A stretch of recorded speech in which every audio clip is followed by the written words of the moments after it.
Welcome back to our final segment here of World Crisis Radio. Let's try to talk some economics here. On this health bill, the idea of extending Medicare to those between 55 and 64 is in itself a good idea. Remember, the goal of all this ought to be Medicare for all. Anybody who wants to buy in can buy in at a moderate, affordable price. In my comprehensive program for 30 million new productive jobs to bring about economic recovery in the United States, I point out Medicare should be available to anybody at the current rate, which is paid by seniors. In other words, $100 per person per month.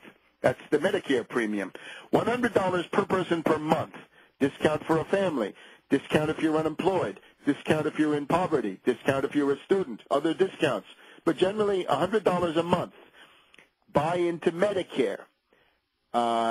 If you take it to 55 to 64, that's a step in the right direction. But here is the problem. This bill also contains the $500 billion in Medicare cuts, which Obama is demanding, and Orsag and the rest of these ghouls in the Democratic Party. They're attacking the heritage of Lyndon B. Johnson and the Medicare bill of 1965. McCain had the presence of mind to offer an amendment rolling back those $500 billion in genocidal Medicare cuts, and that was defeated. The Democrats are all on record now saying, no, we demand $500 billion in Medicare cuts. And this is where Olbermann on MSNBC showed his true nature as a shill. He doesn't care about health care. He's carrying water for the Democratic demagogues. Olbermann calls those cuts savings, waste, fraud, and inefficiency. Waste, fraud, and abuse, Olbermann. I'm sure.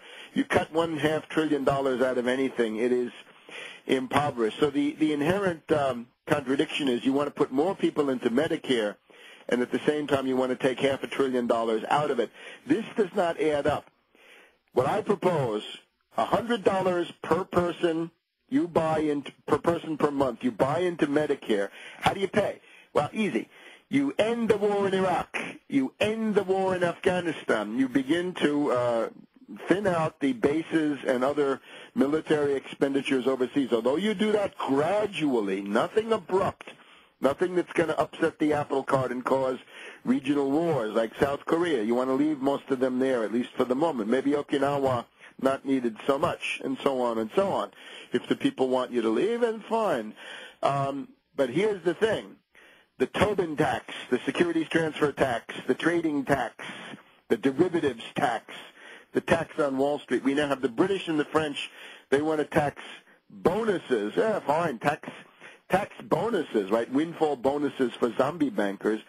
All right, but see, that's demagogy because the really big money is in derivatives turnover, stocks, bonds, options, futures, over-the-counter derivatives, exchange-traded derivatives, commodities, and foreign exchange, and the rest of it. That's where the money is. And a protective tariff. Yes, indeed. A 10%, modest at the beginning, protective tariff, which would bring in revenue. It would be a combined protective and revenue tariff to end this monstrosity of globaloney. We're sick of it. And notice that the free traders and the Austrian school devotees want total free trade without even the minimal regulations against dumping that you have in the WTO and NAFTA and the rest of it. So again, they want to expose your naked flesh to the full fury of the market in a depression. And if you die, of course, you're consoled because it was done for the market. Now, the other question is, why is Medicare underfunded? Yeah, because it's been massively looted and raped by Mad Dog Bush the Younger for 2 terms with the complicity of a Republican reactionary Congress. You'll remember Newt the Toot Gingrich said, Medicare, let it wither on the vine. Underfund it, and it will die. That's Gingrich. So now you're left with this situation. It's full of contradictions, so there's no solution on the table. But here's a very interesting thing. The Washington Post is not happy with the idea of expanding Medicare because they essentially say that this is much more significant than most people are willing to admit. And that is to say, excuse me, that is to say that extending Medicare might become something important. The last-minute introduction of this idea, writes the Washington Post, within the broader context of health reform, raises numerous questions, not least of which is whether this proposal is a far more dramatic step towards a single-payer system than lawmakers on either side realize. Yes, indeed, it may be so.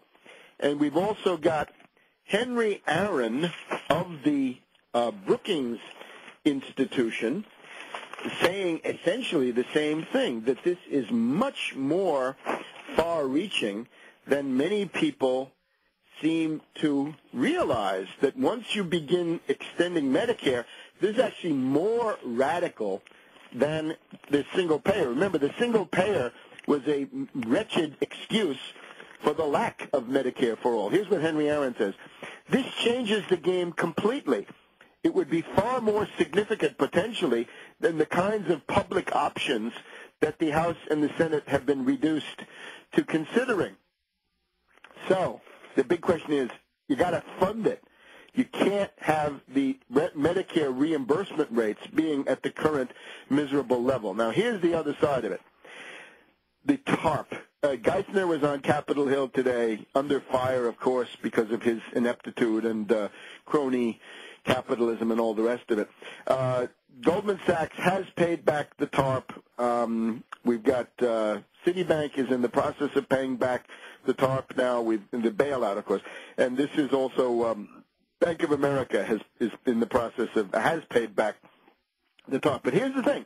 When this bailout, the TARP, was sold, including by Obama and by McCain and by Palin, they all sold it. They all supported the bailout. Palin supported the bailout. Don't forget it, gang. She was all in favor of Wall Street bailouts at that point when they needed them. Now that they're not needed anymore, she doesn't want it.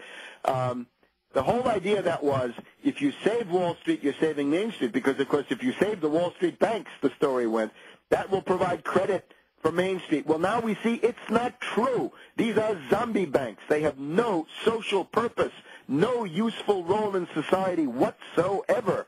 They are zombie banks. They're there to collect fees, to speculate with proprietary trading, and to issue derivatives. They are a cancerous mass on the society. So that is why Obama is now turning around, and also Pelosi, and they say we need another stimulus to get jobs, because the credit is not available. The zombie banks are not lending. But we've somehow lost the whole point, that the reason for the bailout was so that the banks would lend. Now, we've got to stop federal borrowing. Enough federal borrowing already. We need federal lending. And this then dovetails with the ferment around the Federal Reserve. Will the Shill, George Will, columnist in the Washington Post and elsewhere, is very worried that the political independence of the Federal Reserve is going to be compromised by frequent audits. And we have Ron Paul doing something good. We have DeMint on the Republican side. We have Bernie Sanders. They all want to audit the Fed. And the idea is that if you audit the Fed often enough, you can signal that you don't like their policies. Well, that's fine. Notice also, though, some of these Republican reactionaries, like DeMint and one Congressman Paul Ryan of Wisconsin, they want to say that the only purpose of the Fed is to keep the monetary mass stable, no inflation, and give up the idea that you're committed to full employment, which was introduced under the Humphrey Hawkins bill in the late 70s. Well, no, guys, full employment is necessary, and we need it. Therefore, we're going to nationalize the Fed and issue 0% credit for production. Stop federal borrowing. Start federal lending. Be your own bank. The zombie banks won't do it, can't do it. You can't borrow more. Deficit spending has to come to an end. Time to seize the Fed and use that credit power to generate 30 million high technology, productive jobs, high capital investment per jobs, and you will get... It's